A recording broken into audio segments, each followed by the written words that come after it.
अगर हम लोग बात करें यूट्रस, यूट्रस क्या होता है, ये है हमारा यूट्रस। तो यूट्रस क्या होता है, तो hollow muscular pear shaped organ. जो हमारा यूट्रस होता है किस शेप का है, हॉलो मस्कुलर पियर शेप, ठीक है। लाई इन द पेल्विक कैविटी, कहाँ पे हमारा जो पेल्विक कैविटी जो हमारे कमर का पोर्शन होता है वहाँ पे लाई होता है, ठीक है, वहाँ पे होता है। एंड किसके बीच में होता है, यूनरी ब्लेडर एंड रेक्टम, जो हमारा मलाशय है रेक्टम है, एंड जो हमारी यूनरी ब्लेडर है, ठीक है, हमारा जो मूत्राशय है उसके बीच में का जो पार्ट होता है उसके पार्ट को ही हम लोग क्या बोलते हैं, यूट्रस। तो यूट्रस कहाँ पे स्थित, हमारे पेल्विक कैविटी के अंदर होता है। एंड किसके बीच में है, तो रेक्टम यानी मलाशय, एंड यूरिनरी ब्लैडर के बीच में सिचुएटेड होता है। और कैसा है, पियर शेप्ड ऑर्गन होता है। अगर इसके हम लोग वेट की बात करें तो वेट कैसा होता है, कितना होता है, 30 to 40 ग्राम होता है, ठीक। एंड इसका लॉन्ग, अगर इसके इलोंगेशन की बात की, इलोंगेशन की, तो कितना इलोंगेशन होता है, 7.5 सेंटीमीटर लॉन्ग होता है। कितना लॉन्ग होता है, 7.5 सेंटीमीटर लॉन्ग, ठीक है। अगर इसके वाइड की बात करें, चौड़ाई की बात करें तो चौड़ाई कितनी होती है, 5 सेंटीमीटर ये वाइड होता है जो हमारा यूट्रस होता है। तो 5 centimetre wide, 7.5 centimetre long and 30 to 40 ग्राम क्या होता है, इसका हमारे यूट्रस का वेट होता है। अगर इसके हम लोग फंक्शन की बात करें तो हमारा जो यूट्रस होता है, ये यूट्रस होता है। यूट्रस की अगर हम लोग फंक्शन की बात करें तो इसका फंक्शन क्या होता है, the fertilize egg implant in the lining of the uterus. तो ठीक है, जो हमारे यूट्रस की लाइनिंग होती है इंडोमेट्रियम लाइनिंग, ठीक है, कौन सी लाइनिंग, इंडोमेट्रियम लाइनिंग, ठीक है। यूट्रस की लाइनिंग होती है इंडोमेट्रियम लाइनिंग, ठीक है। वहाँ पे जब फर्टिलाइज, जहाँ पे यहाँ पे फर्टिलाइजेशन हो जाएगा उसके बाद जो इंडोमेट्रियम की लाइनिंग होती है उस पर इम्प्लांट क्या हो जाएगा, फर्टिलाइज इम्प्लांट हो जाएगा, ठीक है। तो उसका मेन फंक्शन क्या है, implantation of the fertilize egg. Fertilize egg implant कहाँ पे होता है, हमारे यूट्रस में। और फर्टिलाइज कहाँ होता है, ओविडक्ट में, यानी फैलोपियन ट्यूब में।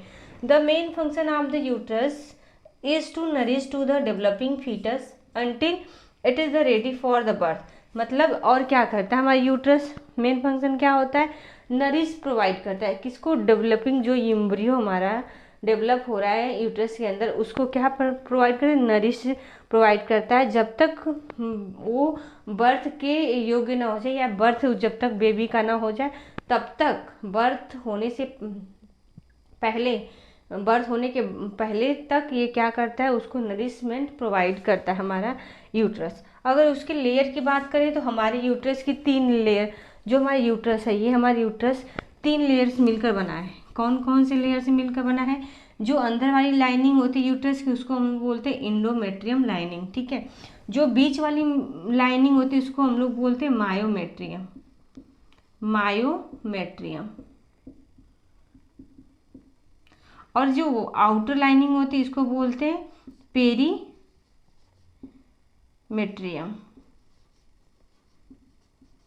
ठीक है, क्या बोलते हैं, पेरीमेट्रियम। तो हमारे यूट्रस की 3 लाइनिंग होती है, इंडोमेट्रियम जो अंदर वाली लाइनिंग होती है सबसे इनर, बीच वाली लाइनिंग को बोलते हैं मायोमेट्रियम, एंड बाहर वाली आउटर यूट्रस के जो बाहर वाली लाइनिंग उसको हम बोलते हैं पेरीमेट्रियम। अब इनका फंक्शन क्या होता है यूट्रस के लिए, आइए देखते हैं। तो जो हमारा पेरीमेट्रियम होती है, जो ये बाहर वाली, तो the outer most protective layer, इस लेयर को हम लोग बोलते हैं प्रोटेक्टिव लेयर, क्योंकि सबसे बाहरी लेयर होती है और यूट्रस को क्या करती है, प्रोटेक्ट करती है, ठीक है। उसके बाद हम लोग बात करें मायोमेट्रियम, जो हमारे बीच वाली लेयर होती है, ये वाली जो लेयर होती है, इसका मेन फंक्शन क्या है, मायोमेट्रियम का बहुत इंपॉर्टेंट फंक्शन होता है इसका, the highly muscular middle layer. जो मिडिल वाली लेयर होती है मायोमेट्रियम कैसी, हाईली मस्कुलर लेयर होती है, ठीक है, एंड एक्सपेंड करती है during pregnancy and conduct the two push your baby out, ठीक है। जब डिलीवरी के टाइम ये जो कंट्रेक्शन हमारे यूट्रस की किस पार्ट में होता है, मायोमेट्रियम में, यही लेयर जो होती है कंट्रेक्शन इसमें होता है, और उसके थ्रू जब इतना ये कंट्रैक्ट करेगी, एक्सपेंड करेगी कि जो इसके अंदर बेबी होगा वो बाहर अपने आप पुश आउट हो जाएगा थ्रू वेजाइना के द्वारा। तो कंट्रैक्शन करने का काम, बेबी को पुश करने का काम किस लेयर का है, मायोमेट्रियम लेयर का है, ठीक है। तो myometrium the highly muscular middle layer and expand during pregnancy ठीक है। प्रेगनेंसी टाइम क्या करती है, एक्सपेंड कर जाती है and conduct to push your baby out, और आपके बेबी को क्या करती है, पुश आउट करती है बाहर की तरफ, ठीक है। तो इसका काम है मायोमेट्रियम का। अब हम लोग बात करें इंडोमेट्रियम, इंडोमेट्रियम का भी मेन फंक्शन होता है। तो इंडोमेट्रियम क्या करती है, प्रिपरेशन फॉर इम्प्लांटेशन, ठीक है। जब हमारा मेंस्ट्रुअल साइकिल स्टार्ट हो जाता है तो जो इंडोमेट्रियम की लाइनिंग होती है हमेशा फालाप होती है। कौन सी लाइनिंग बाहर निकल जाती है, वो हमेशा अपने को मेंटेनेंस करने का काम, प्रिपेयर करने का काम किसके लिए बनाने का काम करती है, ताकि अगर फर्टिलाइजेशन हो रहा है तो इस लेयर को, यूट्रस की जो अंदर वाली लाइनिंग है उसको हमेशा मेंटेनेंस करने का काम, इंडोमेट्रियम को बनाने का काम, अपने को प्रिपेयर करने का काम कौन करता है, इंडोमेट्रियम, ठीक है।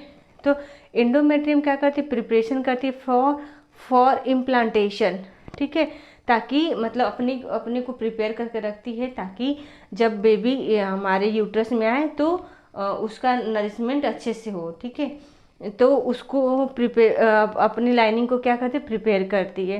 एंड क्या करती है, maintenance the pregnancy if implantation अगर इम्प्लांटेशन हो जाता है सक्सेसफुल, बेबी का डेवलपमेंट हो रहा है किसके अंदर, यूट्रस के अंदर, तो उस प्रेगनेंसी को मेंटेन करने का काम किसका काम है, इंडोमेट्रियम का काम होता है, ठीक है। अगर हम लोग वही बात करें, ovaries has 2 layer of the tissue, जैसे ओवरी का स्ट्रक्चर हम लोग, तो ओवरी के पास कितने लेयर होते हैं टिश्यू के, तो 2 लेयर होते हैं, ठीक है। जैसे हमारी वो ये ओवरी है, ये ओवरी है हमारी, ठीक। इसकी इंटरनल स्ट्रक्चर को देखा जाए, इसके अंदर के स्ट्रक्चर को, तो इसके अंदर 2 लेयर होती है, यानी 2 टिश्यू से मिलकर बनी होती है। कौन कौन से टिश्यू, मेडुला एंड कॉर्टेक्स। जैसे ये हमारी ये स्ट्रक्चर किसका है, ओवरीज का, ठीक है। ये स्ट्रक्चर किसका है, ओवरीज का, ओके।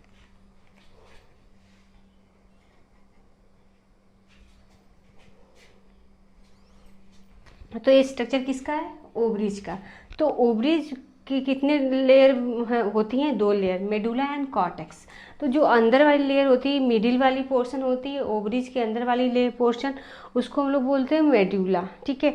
एंड जो आउटर लेयर होती है जिसको हम लोग बोलते हैं कॉर्टेक्स, ये मेन लेयर होती है, क्योंकि इसमें में ही फॉलिकल का फॉर्मेशन, फॉलिकल का मैच्योरेशन, एग का फॉर्मेशन किस लेयर में होता है, कॉर्टेक्स लेयर में होता है, ठीक है। तो ये 2 लेयर होती है, मेडुला एंड कॉर्टेक्स। मेडुला क्या होती है, this lie in the cortex nerve and blood. जैसे ये हमारे कॉर्टेक्स है तो इसके अंदर जो लेयर होती है, जो टिश्यू होती है, उसको हम लोग क्या बोलते हैं, मेडुला। और मेडुला के अंदर क्या होता है, नर्व सेल्स होती है एंड ब्लड वेसल्स होती है। तो इसके अंदर कुछ नहीं होता है, अंदर इस ओवरीज के अंदर nerve cells and blood vessels होती है, किसके अंदर, जिसको हम बोलते हैं मेडुला। एंड अब बात करें कॉर्टेक्स, तो कॉर्टेक्स क्या होती है, जो मेडुला को कवर की करने वाली लेयर होती है उसको हम लोग क्या बोलते हैं, कॉर्टेक्स बोलते हैं, ठीक है। ये वाली जो आउटर लेयर जिसमें फॉलिकल का फॉर्मेशन हो रहा है, एग का फॉर्मेशन हो रहा है, ठीक है, ओवेरियन फॉलिकल का फॉर्मेशन हो रहा है, उसी को हम लोग क्या बोलते हैं, कॉर्टेक्स। तो ये आउटर लेयर जो होती है उसको हम लोग बोलते हैं कॉर्टेक्स। तो ये किसको, कॉर्टेक्स किसको सराउंड किए, मेडुला को सराउंड करने वाली लेयर को कॉर्टेक्स बोलते हैं, और जिसमें फॉलिकल का फॉर्मेशन हो रहा है एंड फॉलिकल का मैच्योरेशन हो रहा है उसको हम क्या बोलेंगे, कॉर्टेक्स बोलेंगे, ठीक है। तो कॉर्टेक्स, अब हम लोग बात करेंगे कॉर्टेक्स क्या है। ये हमारा outer layer of the ovary जो जिसको बोलते हैं हम लोग कॉर्टेक्स, ठीक है। तो कॉर्टेक्स क्या है, framework of the connective tissue. जो कॉर्टेक्स है किसका बना हुआ है, हमारे कनेक्टिव टिश्यू का बना हुआ है, ठीक है। कनेक्टिव टिश्यू जिसको बोलते हैं stroma, covered by the germinal epithelium. और ये जो कॉर्टेक्स है किसके द्वारा घिरा हुआ है, जर्मिनल एपिथेलियम, ठीक है। जर्मिनल एपिथेलियम क्यों इसको बोलते हैं, क्योंकि जो हमारे फॉलिकल्स हैं या ओवेरियन फॉलिकल है या जो हमारे ओवम है उसको हम लोग बोलते हैं जर्म सेल, और जर्म सेल को कवर करने वाली लेयर को हम लोग बोलते हैं जर्मिनल एपिथेलियम, ठीक है। तो ये जो आउटर कवरिंग होती है किसकी, कॉर्टेक्स की, किसकी बनी होती है, जर्मिनल एपिथेलियम, ठीक है। और क्या करते हैं, contain ovarian follicle in the very stage of the maturity. और जो कॉर्टेक्स होता है, मैं आपको बताई हूँ ना कि मतलब जो कॉर्टेक्स में होता है फॉलिकल का मैच्योरेशन होता है। तो ऐसा नहीं है कि फॉलिकल 1 स्टेप में मैच्योर हो जाएगी, तो उसके वेरियस स्टेज होते हैं। कम से कम फॉलिकल के मैच्योर होने में 14 डेज लगते हैं, ठीक है। तो 14 डेज लगते हैं, तो उस पूरे स्टेप को, पूरे कितने स्टेज को, वेरियस स्टेज को, मतलब जो फॉलिकल वेरियस स्टेज में मैच्योर होगा कहाँ पे होता है, हमारे कॉर्टेक्स में होता है, तो contain ovarian follicle in the very stage of maturity. ठीक है, अब जो फॉलिकल्स होते हैं, फॉलिकल्स जिसके अंदर एग का मैच्योरेशन हो रहा है, फॉलिकल्स मीन्स लेयरिंग होती है, जो एग को कवर करने वाली लेयरिंग होती है।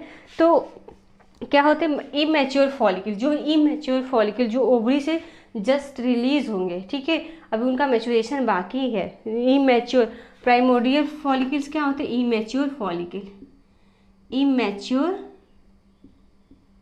फॉलिकल, इमेच्योर फॉलिकल को हम लोग क्या बोलते हैं, प्राइमोर्डियल फॉलिकल। और जब प्राइमोर्डियल फॉलिकल्स या इमेच्योर फॉलिकल का मैच्योरेशन हो जाएगा, मतलब उसे एग रिलीज हो जाएगा, तो उसको हम लोग क्या बोलते हैं, ग्राफियन फॉलिकल्स। मतलब जब इमेच्योर फॉलिकल किस में कन्वर्ट हो जाएगी, मैच्योर फॉलिकल्स में। ठीक है, मतलब इमेच्योर ये सारे फॉलिकल हैं, किस में कन्वर्ट हो जाएगी, मैच्योर फॉलिकल्स में, मतलब उसमें एग का फॉर्मेशन हो गया, तो उसको क्या हम लोग बोलते हैं, ग्राफियन फॉलिकल। ठीक है, तो ये सारा प्रोसेस किसके अंदर हो रहा है, सारा प्रोसेस हो रहा है हमारे कॉर्टेक्स के अंदर हो रहा है। ठीक है, अब हम लोग फिर से बात करते हैं। तो जो हमारी ओवरीज होती है, तो फर्स्ट डे, जैसे हमारी जो मेंस्ट्रुअल साइकिल होती है कितने डेज की होती है, 28 डेज की होती है। ठीक है, 28 डेज की होती है। तो फर्स्ट डे जो होता है हमारी ओवरी से इमेच्योर फॉलिकल का बहुत सारे इमेच्योर फॉलिकल रिलीज होते हैं, कितने, 2 3 4 रिलीज होंगे। ठीक है, जिसको हम लोग बोलते हैं प्राइमोर्डियल फॉलिकल या बोलते हैं इमेच्योर फॉलिकल। डे 1 पे हमारी जो मेंस्ट्रुअल साइकिल होती है 28 डेज की होती है। फर्स्ट डे पे जो फॉलिकल्स होते हैं उनको हम लोग क्या बोलते हैं, प्राइमोर्डियल फॉलिकल या इमेच्योर फॉलिकल।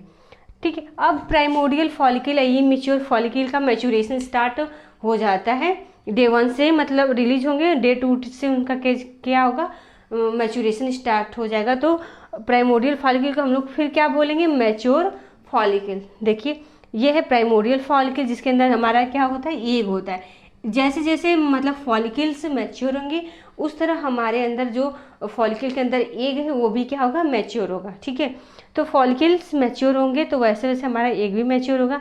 तो फॉलिकल क्या होते हैं, प्राइमोर्डियल फॉलिकल से किस में बदल जाते हैं, मैच्योर फॉलिकल्स में। ठीक है, अब क्या होगा, वीडियो हम लोग बात करेंगे इंटरनल स्ट्रक्चर ऑफ ओवरी, मतलब जो ओवरी होती है अंदर से कैसी दिखाई देती है, और उसके अंदर कौन कौन से ऐसे पार्ट होते हैं, कहाँ पे एग का फॉर्मेशन होता है, इस बारे में आज हम बात करेंगे। आज हमारा ये टॉपिक है स्ट्रक्चर ऑफ ओवरी। तो आइए देखते हैं कि ओवरी क्या होती है, फर्स्ट थोड़ा सा देख लेते हैं। तो ओवरीज, तो ओवरी क्या है, तो ovaries are the primary sex organ of the female. जो ओवरी होती है हम फीमेल में, तो कौन सा प्राइमरी स्ट्रक्चर होता है, क्या होता है, primary structure of the female. Primary sex organ क्या होती है फीमेल में, ओवरीज होती है। ओवरी के द्वारा ही क्या फॉर्मेशन होता है, एग का फॉर्मेशन होता है। ठीक है, और क्या करती है, एक ओवरी क्या करती है, that produce female gametes. Female gametes यानी ओवा, ओवा या क्या बोलते हैं, एग। ठीक है, या बोलते हैं ओवम। ठीक है, तीनों को एक ही बोलते हैं, ओवा एग ओवम। कहाँ पे बनता है, ये है हमारे ओवरीज। ठीक है, हमारी ओवरीज फीमेल में कितनी होती है, 2, मतलब 2 होती है, पेयर में 1 पेयर ऑफ ओवरीज होती है। ठीक है, पेयर में 1 पेयर ऑफ ओवरीज होती है, और नंबर में देखा है तो 2 ओवरीज होती है फीमेल के अंदर। ठीक है, और क्या प्रोड्यूस करती है, ओवा एग ओवम जिसको बोलते हैं, और स्टेरॉयड हार्मोन एंड 2 हार्मोन का सिक्रेशन करती है मेनली। कौन कौन से 2 हार्मोन है, एस्ट्रोजन, एस्ट्रोजन एंड प्रोजेस्टेरोन। ठीक है, एस्ट्रोजन एंड प्रोजेस्टेरोन हार्मोन का सिक्रेशन करती है, कहाँ, कौन, ओवरीज करती है। अब एस्ट्रोजन क्या करता है, हमारे जो सेक्सुअल लैंगिक जो हमारे कैरेक्टर होते हैं, सेकेंडरी सेक्सुअल कैरेक्टर, सेकेंडरी